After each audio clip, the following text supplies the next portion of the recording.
and welcome to my YouTube channel. My name is Alexei, and today I have a special guest, John Douglas. John Douglas is a metal sound engineer who has been working with such great metal bands as Steel Panther, Megadeth, Hollywood Undead, and many more. Also, John has wonderful videos on process on Nail the Mix, the best online community on recording, mixing, and mastering metal music. It's a huge honor to have you on my YouTube channel today, John. And let's start our interview. How you became a sound engineer? When I'm 37. So I was born in 1986. So my kind of introduction to recording stuff was, at my parents' house in the basement. We had a couple instruments, like a little kid's drum kit and a small, like a kid-sized guitar. And I had this little tape recorder with a microphone attached to it. It was for kids, and me and my friends would use that to record just us making noise. And we were probably like, I don't know, 6 or 7 years old at that time. So obviously we didn't make anything good, but it was more just like it put the idea in my head that, I can record myself and then listen back to it. And I really enjoyed listening to records. Like at that point, it was kind of, we had a lot of old vinyl, and then we had cassettes, and CDs were just starting to come out too. So there's lots of cool stuff to listen to, and I was very into music at a young age. But then probably took it till like around maybe when I was 13 or 14. And I started to get into recording on an actual computer. Maybe before that, we had the kind of like the dual cassette deck thing where you could play on one deck and then maybe like have a microphone plugged in that you're overdubbing onto the second deck, but nothing good. It was just fun as a kid. But then, around 13, 14, I started to learn like one of the early Cakewalk DAWs. I think it was Cakewalk Home Studio. And I had a Line 6 guitar port, one of their early little things, and I would program drums and bass using Reason and Sound Font. So it was pretty early on in the whole metal and sampled instruments. At that point, I was doing more like punk, like pop punk and like Blink-182 kind of stuff, and then eventually kind of made my way into metal. But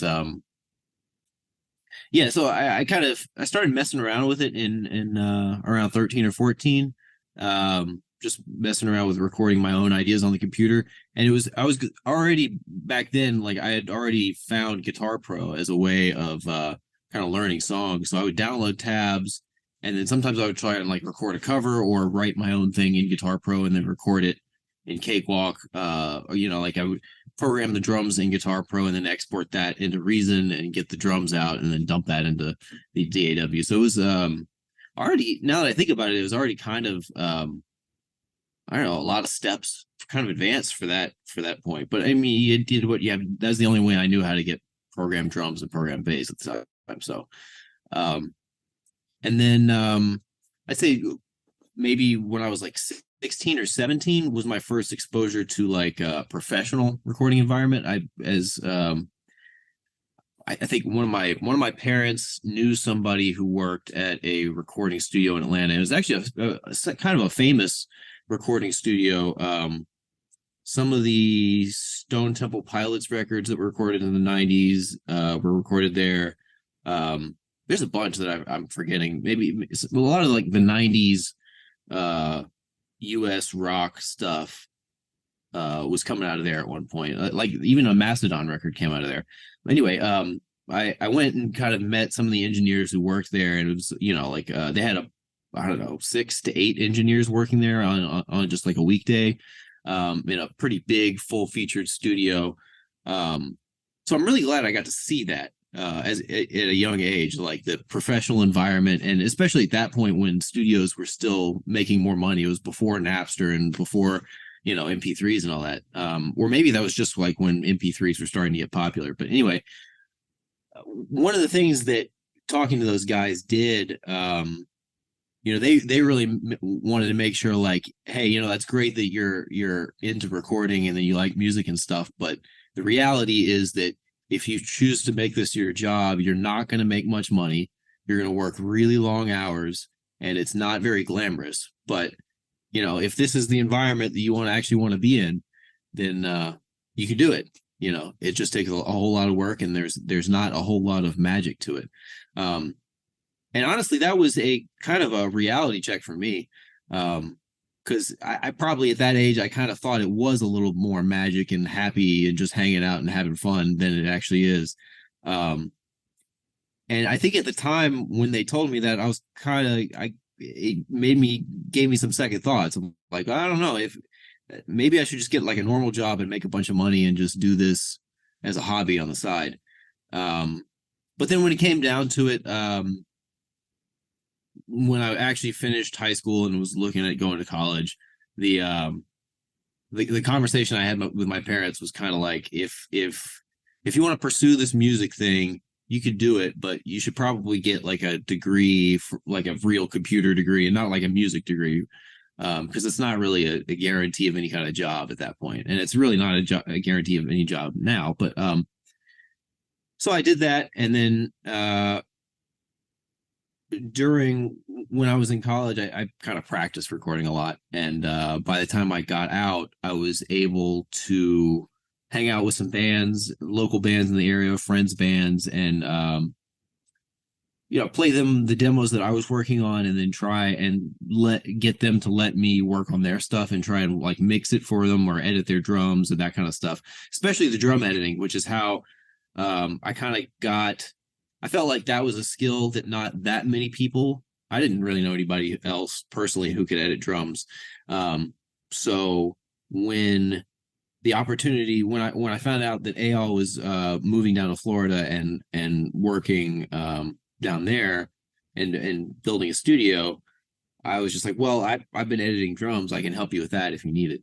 So that was kind of like my introduction to the actual professional world. So that's a long answer, and I'll make the rest of my answers a little shorter. But yeah, I think that pretty much covers it. How you got into mix and metal? Yeah, so like I said, I kind of started in the punk and pop punk world. I kind of skipped over hardcore. It never really appealed to me. But there was a little bit of hardcore in you know, the crossover punk metal type stuff.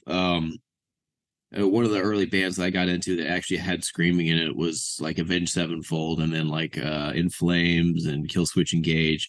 Right around 2003, 2004, you know, metal was getting huge, and there were so many cool shows that I could go to living in a big city.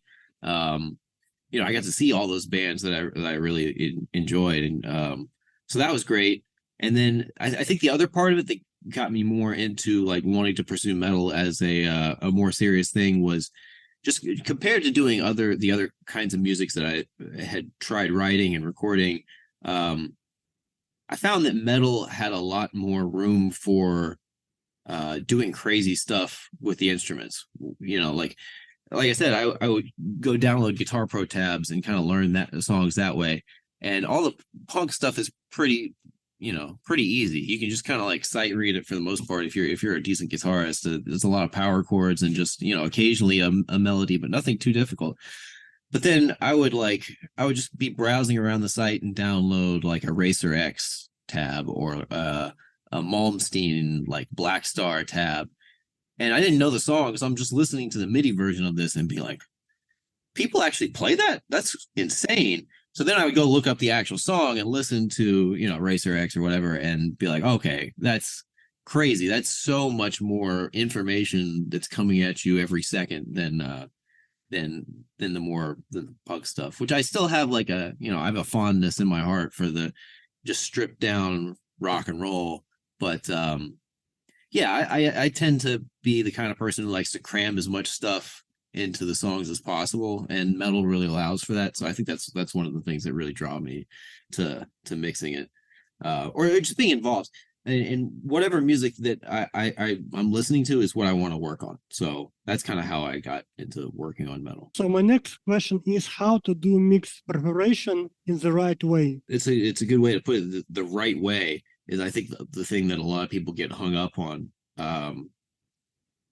And not just with mix preparation, with everything involved with recording or playing guitar. Everybody's worried that what they're doing is not the right way. And it's a complicated thing because on the one hand, you have the idea that as long as it sounds good, it's right, which is true to an extent. On the other hand, you have the fact that there are certain things that you just can't hear as an inexperienced engineer or mixer. There's mistakes that you're not going to catch. There's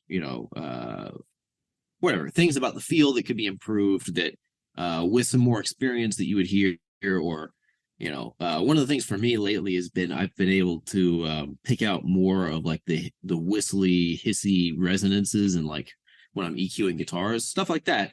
It's just like one day I couldn't hear it, and then the next day I heard it. And I think that's a pretty common thing as you just get better as an engineer, and your ears get more attuned to it. So I say all that just to say, ultimately it takes some time to figure out what the right way is for you, because you're going to have to do some mixes in order to figure out what you can do better on the preparation side. Because a lot of times you don't really find out some of the problems with the files or your own preparation until you get to, say, the final stages of the mixing, and you're wondering, like, why can't I fix this one thing about the vocal or the guitar? And it usually has to do something with the preparation or the editing or the tracking. But I'd say, just as a rule of thumb, and it's a stupid simple answer, is just everything needs to be in time, everything needs to be in tune. And I think the amount of preparation that you spend ultimately is depends on, partially it depends on how difficult a certain element is to mix. So take drums, for example. We do, I'm going to spend the most time preparing drums, probably maybe next to vocals, because it's the hardest thing to mix and it has the most elements going on. Whereas guitars, yeah, it's loud, but there's only one track and there's only so many things that I can really do with it. I'm going to distort the hell out of it and then EQ it a little bit and compress it, and that's it. But I'm starting with one track, so there's only a certain level of complexity that I can get to. So we can get into more details about the actual things that I do, like the MIDI drums. But I think that in general, I want to have as much done for mix prep. I want to have there's always, well, I'll say this. Like I said, there's you always discover things in the middle of the mix that you could have done better in the preparation stage. And it's about getting those things out of the way first, so that there's less time when you're mixing that you have to stop and fix something or go back and do some kind of menial task. Like, oh, realize now that I need to, say, print a different snare sample for the blast beats than the main parts, or and it's like that's not something you would necessarily put on a list of, like, a checklist of things to do every single time. But you just need to be aware that, like, if the song has blast beats, then you may need to address that. And you could write it out as an actual checklist and have it be a thing that, you treat it like a kind of a factory situation where you do the same steps on every mix. But that's usually, I just kind of go by instinct. And I've done it long enough that I can kind of recognize what problems are going to crop up in the mix.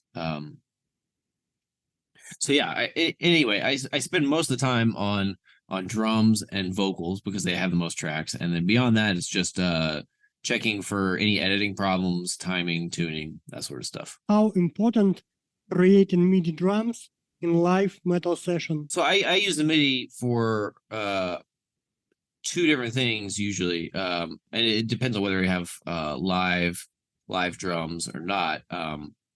If I do have live drums, then I'm going to create MIDI for key spikes so that I can do gating the way I like to do gating.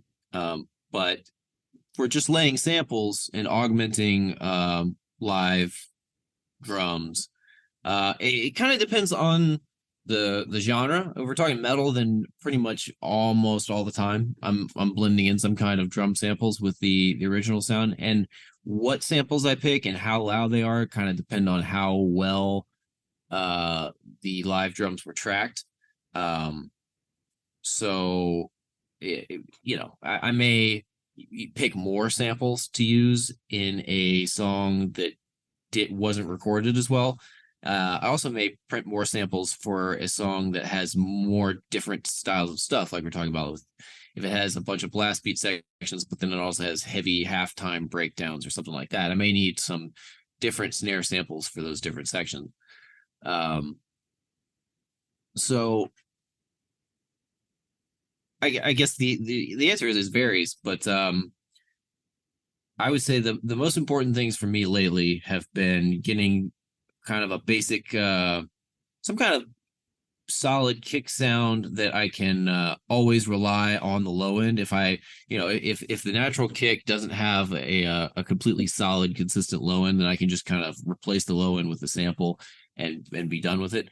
For snares, I kind of have a few go-tos that I use lately. I've really enjoyed Jacob Hansen's sample library on snares, and then room samples is usually the other big thing, because if there's one thing on live drum recordings that that usually people don't have, it's a great room track. Sometimes it's mono, sometimes it doesn't exist, sometimes it's a small room. Like my drum room is pretty small, and it's not like a big wooden, cavernous room or anything. So I usually end up blending in some kind of room sound.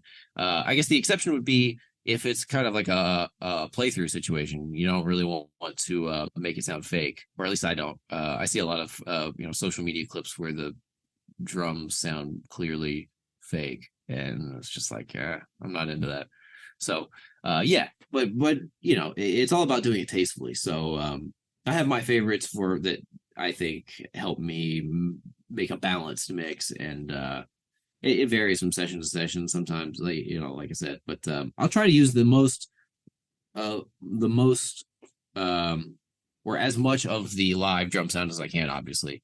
And I've been getting better with that over the years. The better you get with EQ, and the better you get with cleanup and editing, the more you can use those natural drum sounds. So it's a kind of a ongoing long process. So my next question is, how important creating key spikes for drums? This is one of those things where and it's not the only subject where I can say this, but it's one of those things where people who are not familiar with the key spike thing will see it and be like, wow, you spend a whole lot of time doing this thing, and I don't do that at all.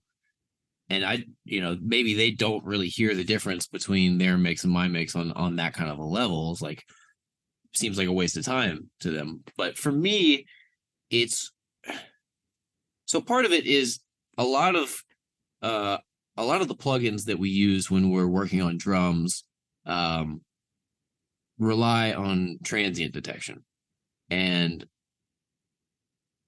the way that those algorithms detect transients is not perfect. It's good, and it varies from plugin to plugin, but it's going to be a little bit different on every single hit.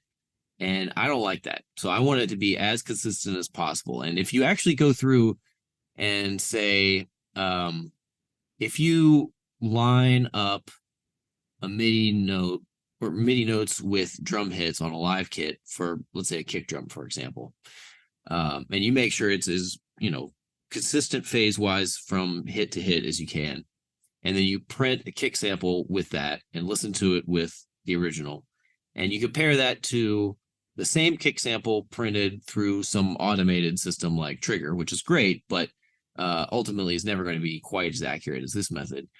You can, and you just listen to those two combined, you can hear how the low end changes from hit to hit on the version where you use Trigger or some automated plugin, because even just moving by 5 samples, and I'm talking samples on the level of like 44K, 44,000 samples a second, even just moving a drum sample by like 5 to 10 samples, you're going to hear the low end phase, in particular, the low end difference. So it's introducing problems already, and I want my drum samples to solve problems. And then the other side of the MIDI thing is getting the gating. And again, a lot of people don't put as high a priority on using the original natural mics as I tend to do, and it's mainly because I know that I can get away with a lot when it comes to getting rid of the bleed. If there's a point where I would listen to these, natural recorded snares and be like, well, there's no way that I can get that to sound like this other thing. But then once we get into the multi-band gating type stuff using key spikes, it really changes the game in terms of how much of those natural drums you can actually use compared to the samples. The ratio goes way up compared to a lot of the records that we're used to hearing maybe in the mid 2000s, early 2010s. So yeah, ultimately it depends. It depends on how well the drums were recorded and what you're using them for. Again, for drum playthroughs, sometimes it's maybe not necessary. I could just throw on a kind of an automated solution. Even there's newer plugins like Black Salt Audio has one called Silencer that's kind of like an automated version of the multiband gate thing. Slate has one. There's a number of them out there, and in some situations with the more simple drums, you can get away with it. Anytime there's ghost notes in like a performance and I want to preserve those, you kind of have to do it with MIDI, because there's just, unless you want to do a ton of automation, and at that point you might as well just do it with MIDI anyway. So that's kind of the basic answer. How to save CPU when you are working on a big project? Yeah, I guess I tend to have pretty big sessions, and especially when I start on bigger projects where I'm like mixing a whole EP or an album in one session, especially with the DAWs like Pro Tools have built-in track limits, or some of them do at least. The version of Pro Tools that I use has a track limit of like 500 audio tracks, and sometimes I'll bump into just that track limit, even not considering the CPU. So just staying organized and not having a bunch of random duplicates of tracks, and knowing where everything is just from a starting point is really important. And it kills me when I open other people's sessions and see some of the disorganization. And it's just like, it's one of those OCD things. I just can't live with it. I have to go in and immediately organize everything before I can work on it. Color coding and all that, just, I got to be able to feel like I'm like the session is under control. Like I have, if at any point and somebody was sitting in the back of the room and they asked me to do something with the mix, I would be able to do it in a reasonable amount of time without like scrolling around and searching and be like, is it this track? Is it this track? Is it this section of the song? So I want labels, I want color coding, I want all this kind of organizational stuff. But beyond that, for CPU, I freeze a lot of tracks. I commit a lot of tracks. Generally, I know a lot of people don't like, especially the drum samples, people like to keep their drum tracks live running without freezing them. But having all those samplers and all these drum plugins really eats up your CPU, especially once you get into stuff like drum leveler or gating and auto leveling and this kind of stuff, or saturation plugins. You're really going to eat up CPU, and especially once you've kind of committed to a set of drum samples, there's really no reason to keep that drum sampler running and eating up CPU every time you hit play. The virtual instrument thing is a big offender. You see people like in a professional composing context who work on like movies and TV scores and stuff like that, and they'll have like 1,000 virtual instruments on their monster computer that are all running at the same time, or like running live, so that they can make these really quick decisions. But that's not the context that we work in for the most part, and so for me, that kind of a setup doesn't really make sense. I work on one of the new MacBook Pros, and it's super fast. It's way faster than the last desktop I had. But still, I freeze a lot of tracks. The other thing is I want to make sure my sessions open quickly, and the more plugins that you have that aren't bounced down, it's got to, every time you open that project file, it's got to go through and remember all the settings and then load the GUI and all that. And it's just like it's a really tedious process, especially when you have a DAW like Pro Tools that crashes us all the time anyway, or whatever you're using. So anyway, I'd say some of the other things that can help are like I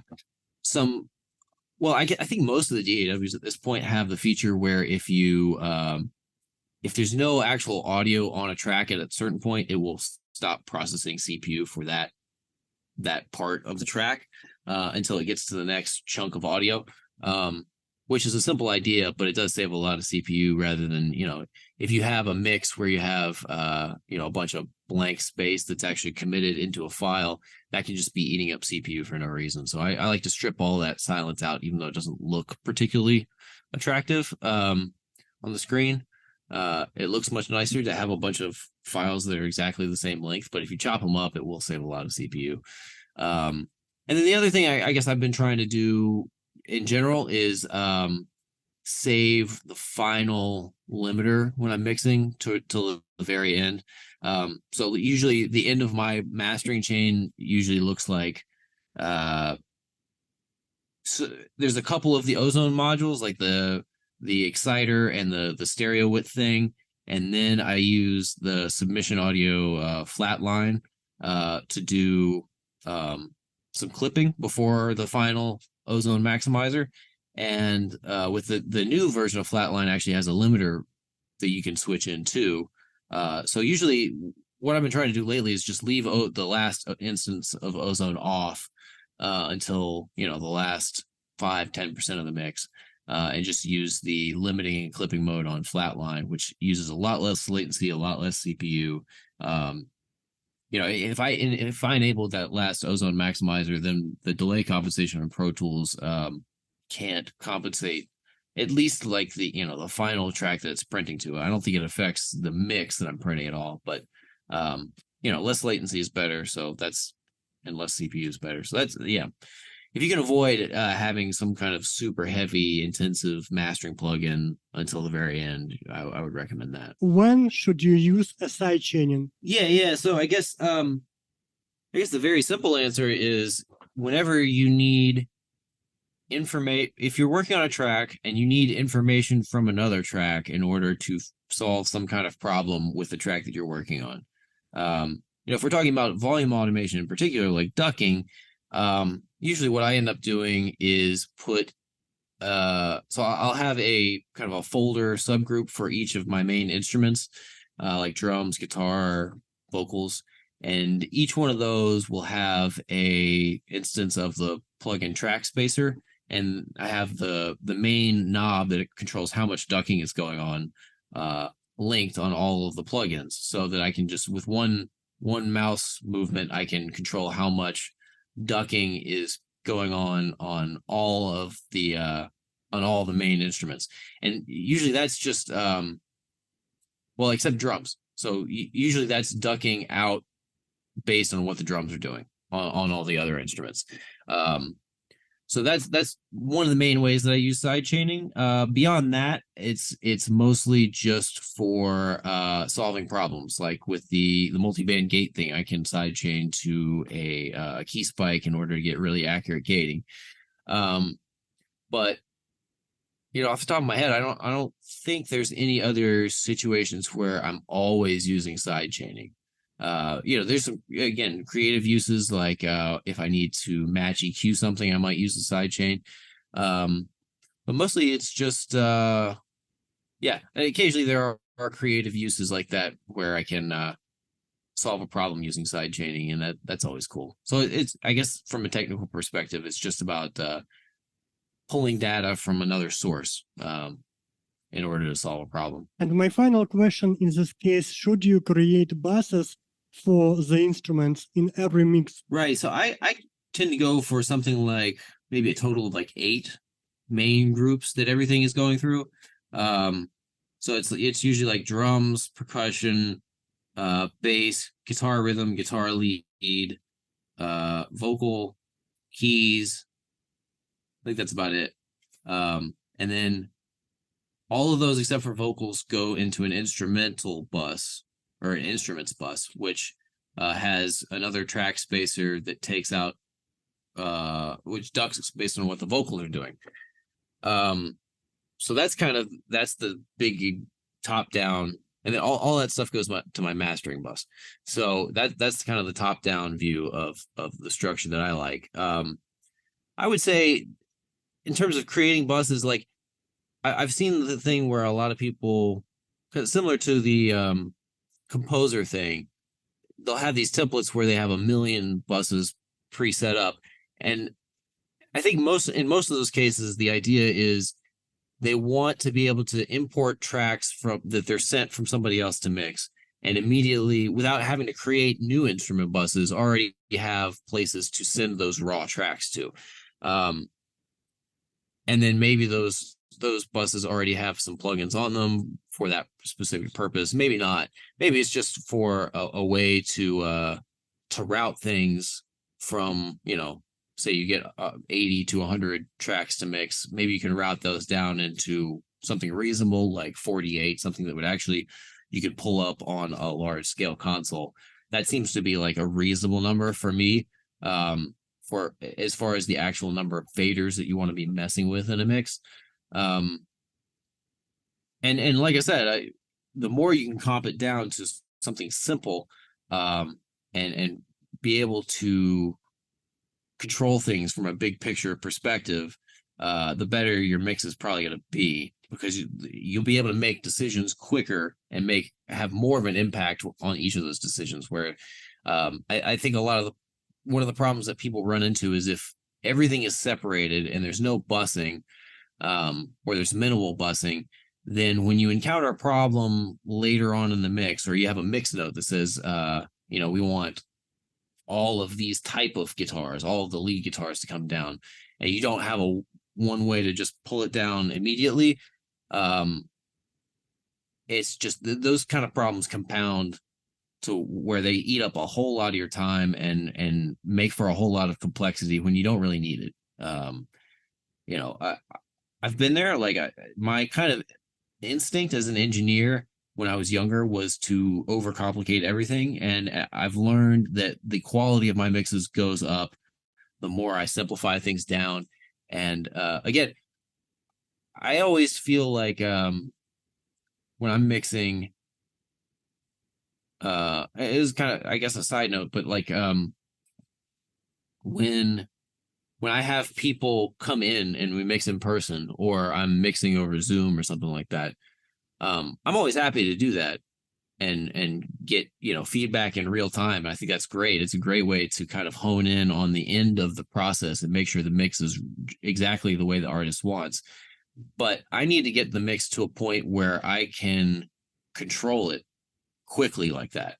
I need to have my organization and my routing set up and my busing set up so that I can make those decisions quickly. If they're asking for something and I'm messing with the routing and the busing, then it's not time for them to be in the room yet.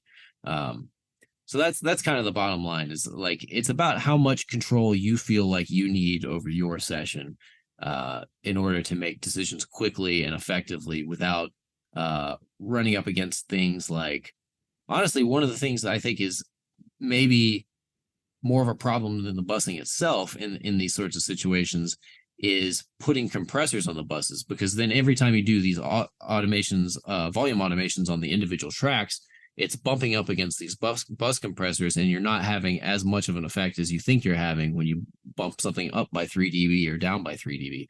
So being careful with where you put compressors and not overdoing it can also help your ability to have control over the mix. So I think that's probably the main thing that I think about when I'm setting up the busing. Thank you so much, John, for taking your time. Thank you so much for such a wonderful conversation. It was a huge honor talking to you. Thank you so much. Of course. Thank you, Alexei.